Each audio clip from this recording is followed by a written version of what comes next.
உலகத்தையே மாற்றுவான் என்று கணித்தார். அவர் மச்சக்கந்தியிடம் கேட்டார், நீ அந்த பிள்ளையின் தாயா இருப்பையா?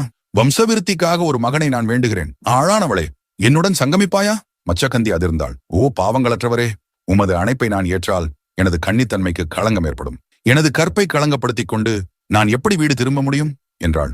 அவள் சொன்னதையெல்லாம் கேட்ட பராசரர், ஓ அச்சங்கொண்டவளே, எனது ஆசைக்கு இணங்கினாலும் நீ கன்னியாகவே இருப்பாய். பிள்ளை பிறப்பிற்கு பிறகு மீண்டும் உன் கன்னித்தன்மையை பெற்று விடுவாய். மேலும் நீ விரும்பும் ஒரு வரமும் தருகிறேன். சத்தியவதி நெஞ்சம் துடிச்சாலும் ஒத்துக்கிறாள். அவர்கள் சங்கமிக்கிறார்கள். ஒரு ஆண் குழந்தை பிறக்கிறான். அவன்தான் வேதவியாசர். பராசர் தன் வாக்கை நிறைவேற்றார். அவளது கன்னித்தன்மை திரும்பி வந்தது. மீன் வாசனை இல்லை, அதற்கு பதிலா அவளோட உடம்பிலிருந்து சந்தன வாசம் மைல்கள் தொலைவில் பரவ ஆரம்பிச்சது. மச்சகந்தின்னு அழைக்கப்பட்ட பெயர் மறைந்தது. இனி அவளது பேர் சத்தியவதி. முடிவில் அந்த பிள்ளை வேதவியாசர். வேதங்களை 4 பிரிவாக்கினான். மகாபாரதம் என்னும் மகா காவியத்தை எழுதினான். ஒரு சாதாரண படகு பயணம் வரலாற்றையே எழுத வச்சது.